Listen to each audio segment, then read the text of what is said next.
ముఖ్యమంత్రి గారు లేనట్టున్నాడుగా, ఢిల్లీ పోయినట్టున్నాడుగా. పోయిండా పోతాడా? రేపు పోతాడు. అచ్చా, ఎల్లుండి కేటీఆర్ చర్చకు రమ్మన్నారని ఢిల్లీకి పోతుండా.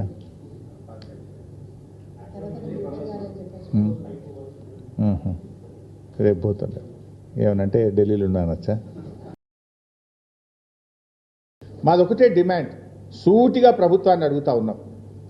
వెంటనే కాళేశ్వరం మోటార్లు ఆన్ చేయండి, రిజర్వాయర్లు నింపండి, రైతాంగానికి మొదటి పంటకు నీళ్ళు ఇవ్వండి.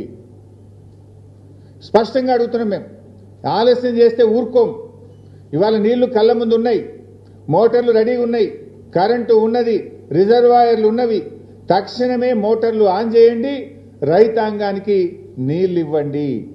లేదంటే మాత్రం స్వయంగా కేసీఆర్ గారి నాయకత్వంలో లక్షలాది మంది రైతులందరం కలిసి కన్నేపల్లికి కదులుతాం, మోటార్లు ఆన్ చేస్తామని చెప్పి ప్రభుత్వాన్ని హెచ్చరిస్తా ఉన్నాం. మేం మాత్రం చూస్తూ ఊరుకోం. రైతులకు నష్టం జరిగితే బీఆర్ఎస్ పార్టీ ఊరుకోదుగాక ఊరుకోదు. మేము వదిలిపెట్టాం ఈ ప్రభుత్వాన్ని.